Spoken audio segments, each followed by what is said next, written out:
speech you're about to hear is a speech I've wanted to make for a very long time indeed, and I can assure you I mean every single word that I'm about to say. It is the most important speech that I will make in this campaign, and that's why I'm so pleased you're here with me this evening to hear it. You'll all know that this week marks the 70th anniversary of the formation of that great reforming post-war Labour government. And of course it should be a moment of quiet pride and celebration for everybody in our party. There's too much doing ourselves down, isn't there? Let's feel pride for once, and we should. But while I do take inspiration from our movement's past, I also can't help at this moment but come to this sad realisation about our present. Our modern Labour Party could not have created the NHS. Somewhere along the way, we lost the ability to think big, to dare to dream. We have become frightened of our own shadow, lacking the courage or capacity to bring about major social change. Perhaps that would be understandable if the progress made in these last 70 years since that post-war Labour government had been so great that we didn't need any further huge social change. And actually that incremental change now would be the order of the day, that would be all that we needed. But sadly that's not the case, is it? Because many of the things that the post-war baby boomer generation took for granted are no longer attainable for many people in England, in Britain, in 2015. A secure, steady job. How many people can take that for granted? A place to call your own. Good prospects for your kids at the end of school. Proper care for your wife, husband, mum, or dad. These are the universal hopes shared by all, but we live in an age when these simple dreams are dying for millions. In every town in England, there are young people who simply cannot see any way onto the housing ladder. There are parents who have seen local industries close and now worry about what jobs their kids will do in the future. There are older workers now on part-time or 0 hours contracts who have given up hope of ever finding a full-time job again. And there are elderly couples who fret endlessly about how they will cope when one of them needs care, with the only help on offer a 15-minute visit if you're lucky. These are the things that people worry about. But nobody is providing any real answers to the people out there who are worrying about these things. As the social challenges in our country have got bigger, modern politics has gone in the opposite direction. It's got pettier and smaller, more trivial. In today's digital age, politics has been reduced to a form of marketing. That's how it feels, I'm sure, to the public at times. Parties have become purveyors of what they call retail politics, trading in the devalued currency of policy gimmicks designed to grab a day's headlines or two, to change a few headlines in newspapers, but not to change the world around us. So given all this, is it any real wonder when we knock on those doors at election time that we hear the same refrain coming back and back? There's no point, you're all the same. How many times have you all heard that when you've knocked on those doors? There's no point, you're all the same. You can hear this from the northern tip of Scotland to the south coast of England and all points in between. The public are telling us something. They are fed up of seeing parties scrabbling over a small scrap of the centre ground, repeating back to the public what the focus groups have told them. Isn't it high time that we actually listened to people and did something about it? People are looking for real answers to their worries, but have become tired of waiting. They are giving up on modern politics and today's political parties. Politics to them just seems shallow and self-serving. And this is the hard truth that I'm afraid we've all got to hear. People haven't drifted away from Labour. Labour has drifted away from the people. It is in this current context that we need to assess the current state of the Labour leadership race. The question is, to what extent is it getting to the heart of the deep distrust of modern politics, and can it produce a solution? The encouraging answer is that it might be beginning to do just that. There have been a range of reactions from the party hierarchy to Jeremy Corbyn's obvious impact in this race. Most have been negative, with dire warnings about returning to the 80s or electoral oblivion. This response misreads the mood of the moment and misreads the minds of our members. What they are telling us is that they are yearning for a different style of politics from Labour and a break with the bad habits of the past. They are sick of identikit politicians speaking in soundbites, sticking to the script, looking like they don't believe a single word that they are saying. In a world that gets leaner and meaner, they are looking for inspiration and hope, for ideas that don't just change headlines, that change the world, for a Labour Party that dares to dream again. The public are waiting for that Labour Party to re-emerge, but they're still waiting. People say to me, but aren't you a part of this political class? I have worked in politics for 21 of my 45 years, and so yes, that is true to an extent. But what people may not realise is that I too have become increasingly disillusioned with politics over the years. I have seen the gulf open up between that Westminster bubble and the place where I grew up and now represent. And this, in the end, is why I am standing in this contest and before you all tonight. I want to change Labour and change politics. I am as fed up as anyone with today's synthetic politics. If we carry on as we are, I just don't know where Labour will be in 10 years' time. And our retreat into irrelevance will only open up the way for parties of the extremes to prosper. And think about what that means. So the stakes are high. I want Labour to use the opportunity presented by this leadership contest to break ourselves out of this spiral of decline. And the way to do it is to recapture that spirit of 1945, that spirit of that post-war reforming Labour government. I want to give you an example of why I feel what I'm saying so personally. For the last 6 years, I have tried to persuade our party to embrace a major reform of the way we care for older people. Here we are, 15 years into the century of the ageing society, and we are still saying that the generation who built the NHS after the war are only deemed worthy of a 15-minute visit.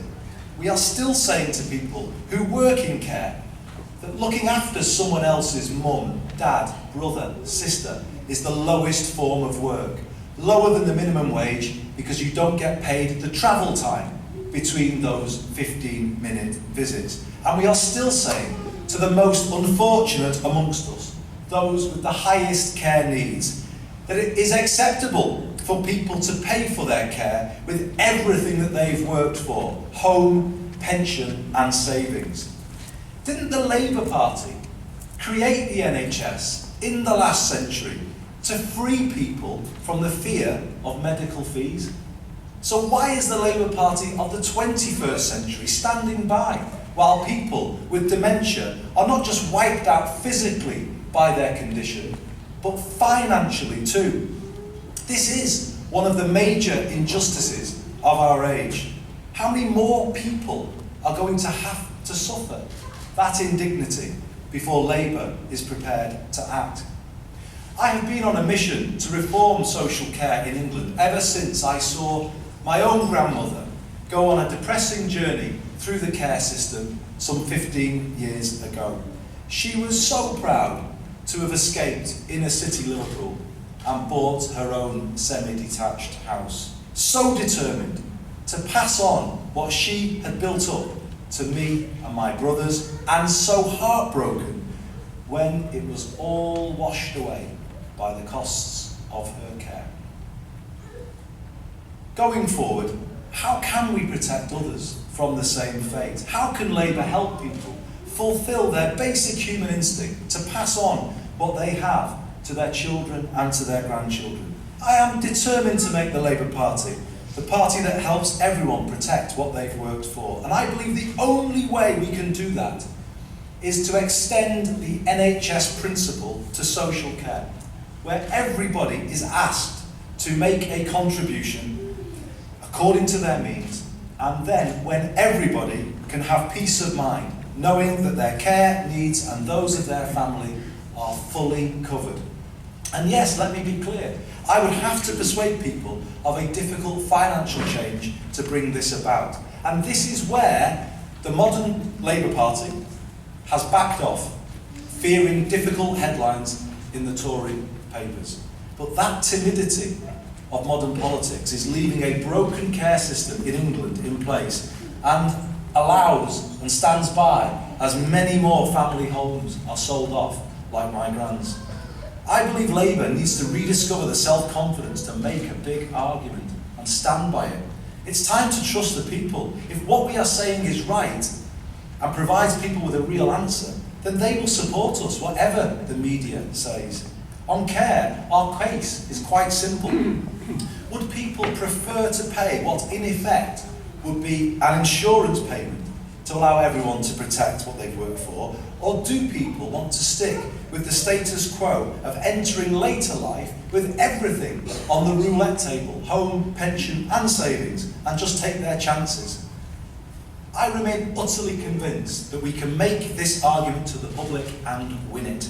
I believe it would help win more than just the 26% of over 65s who voted Labour at the election just gone. But it saddens me that having tried to get this policy into the last two Labour manifestos, the party was only prepared to adopt a weak version that wouldn't have brought about the change that we needed.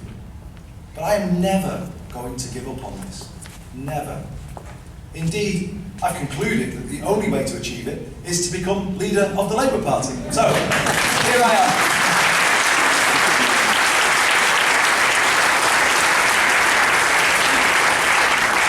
This isn't just the right thing to do. A big political dividend awaits for the party that has the courage to build a care service for the 21st century and for the ageing society. Worrying about a partner and how an older couple will cope with an inadequate care system is the single biggest concern of many older voters. The Tories have realised it, but their values and philosophy prevent them from finding a real answer. Their answer is to keep the random charges, or dementia taxes, as I prefer to call them. But then on top of that, to introduce a care cap. They've already broken this election promise by delaying its introduction. And when it is finally brought in, my confident prediction is that to most people, it won't feel like a care cap, but a care con. Over this Parliament, we are looking at 5 more years of brutal cuts to adult social care in England. In the last Parliament, 300,000 older and vulnerable people saw their social care support withdrawn, and that is set to be repeated in this. Councils will have to cut back support, increase care charges and introduce new ones. This will mean more people paying charges, increasing the likelihood that they will in the end pay the full amount right up to the cap, and that will mean, for a couple, £144,000. For most people here in West Yorkshire or in the North West, that will mean everything they've worked for still will be washed away. If Labour can muster the courage to introduce a system of the kind I am describing, the vast majority of people would pay a much lower contribution than that towards the costs of their care. If you let people fend for themselves, as the Tories would suggest, then you will always have winners and losers like my gran. If you adopt an inclusive, collective approach on Labour values, then everyone can gain and no one will be left behind. The reason why this policy is an example of how Labour can reconnect with people beyond its own core support is because it is a classic example of how our belief in collective action can help people fulfil individual ambitions to look after their children and grandchildren, and indeed pass on their homes to those children and grandchildren, those same young people struggling to get on the housing ladder today. In that way, it is a policy that speaks to everyone, whatever their background, and that's when Labour wins, isn't it? When it speaks to everyone, in all parts of the country. That is when Labour is at its strongest, not when we have a narrow offer for this group of voters or that, but when we have a big offer that means something to the whole country. That's what that post-war Labour government did. That is what the modern Labour Party has got to get back to doing. Having something to say to people in Ludlow, Loughborough, as well as Leeds. That is where we can bring ourselves back and make ourselves relevant again. So this is what I mean when I say we need to recapture the spirit of 1945. This party should pledge to create a national health and care service that seeks to support people with dementia and autism as well as it treats cancer. Isn't that a Labour vision for the 21st century worth voting for?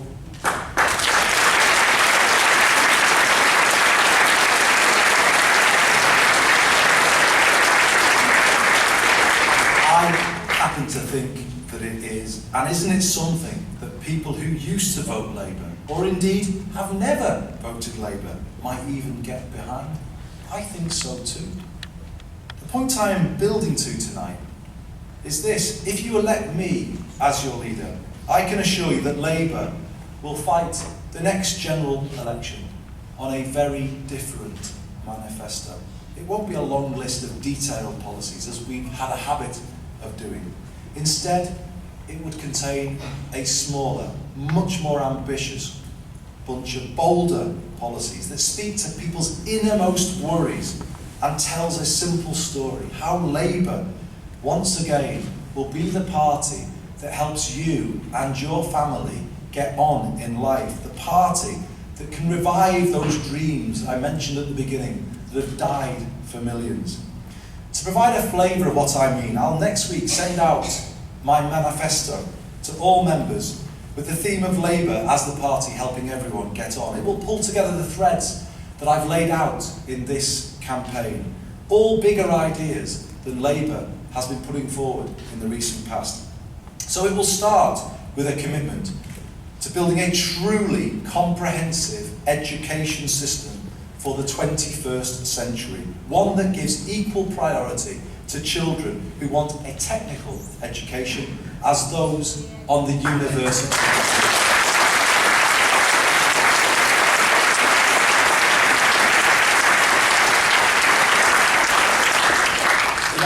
I talk about that Westminster bubble. Have you heard me mention it once or twice in this campaign? Maybe twice. Well, I'll give you an example of it. In that bubble, the vast majority of people there went to university. And consequently, for decades, Parliament, many parliaments, have focused, when it comes to education policy, on the academic university route. And what that has led to is discrimination. That's what I would call it, discrimination against young people who want a technical education. They have just been left to find their own way.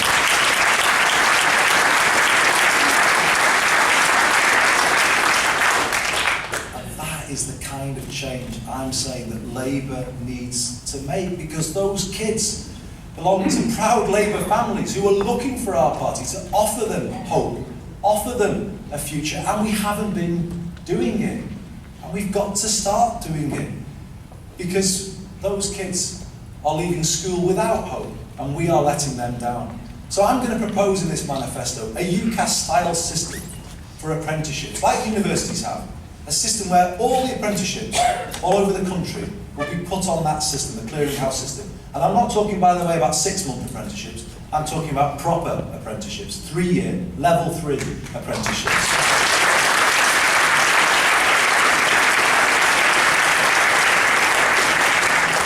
Nor am I saying that this change stops there. Because as traditional industry has declined in certain areas, the one I represent as an example, some young people have seen their aspirations fall because they can't see local odd jobs anymore. So, as well as creating that UCAS-style system, I want to extend the full support of the university finance system to those young people who want those apprenticeships, so that they, like a university student, can be supported to move to any part of the country to get those opportunities, as long as they get the grades. Now, isn't that what we should be doing? Isn't the best way to raise standards in all schools, to give all kids in those schools hope that there's something waiting for them at the end of their school days? That is what I believe in. I believe in comprehensive education with every fibre of my being, and the time has come for this party to make it real again for people in the 21st century. That is how we make ourselves relevant again. The second commitment I will make in the manifesto will be to an affordable home, to rent or to own for everybody. Everybody. To be able to have an affordable home. Every single person. And that will come through the most ambitious housing policy since the post-war period. We'll do that by trusting our councils again, by listening to our councillors. If we'd listened to them when we were in government, we would have built more council housing. But we didn't. So now we must. Let's free them up. Let's lift this arbitrary cap that they have. It means they can't borrow to build houses. Let's let them build again. Let our councils build so that they can build the homes that local people need.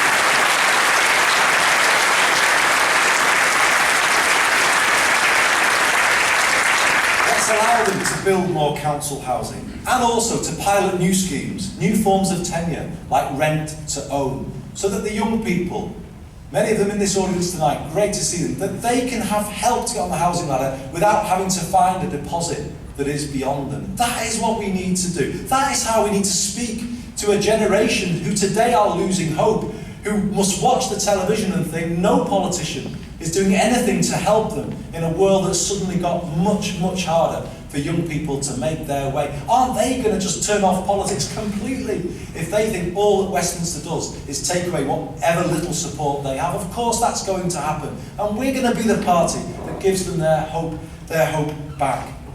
It won't be just about councils building properties. We should also propose much tougher regulation of the private rented sector as part of a proper Labour housing policy.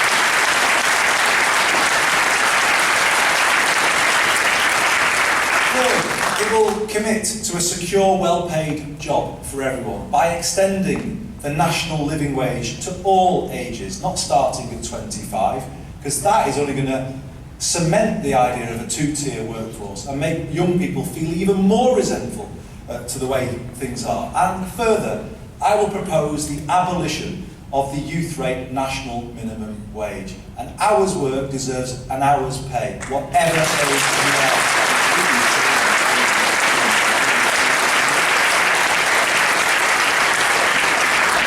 And fourth, as I've committed to you all tonight, it will propose the building of a national health and care service.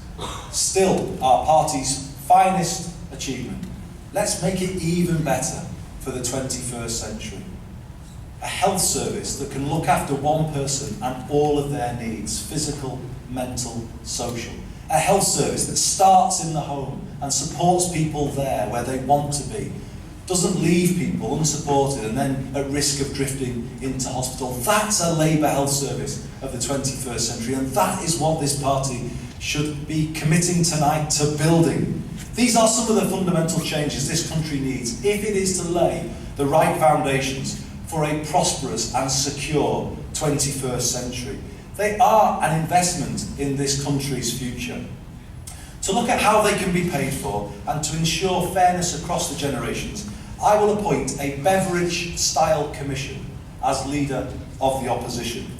It will consider moving away from tuition fees and towards a universal graduate tax for young people on both the academic and the technical routes, to remove that millstone of debt that young people feel they're saddled with.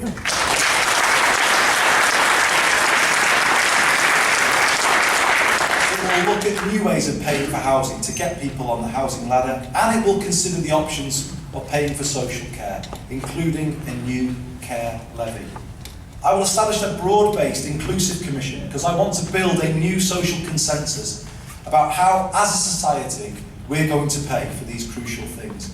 But I want to ensure that each of them is underpinned by a credible financial plan. Labour will not return to government if people think we are cavalier about the deficit or public finances. It is no good promising the earth if we are not clear with people how things will be paid for. In conclusion, I believe our country is crying out now for a change in politics and a vision that it can finally get behind.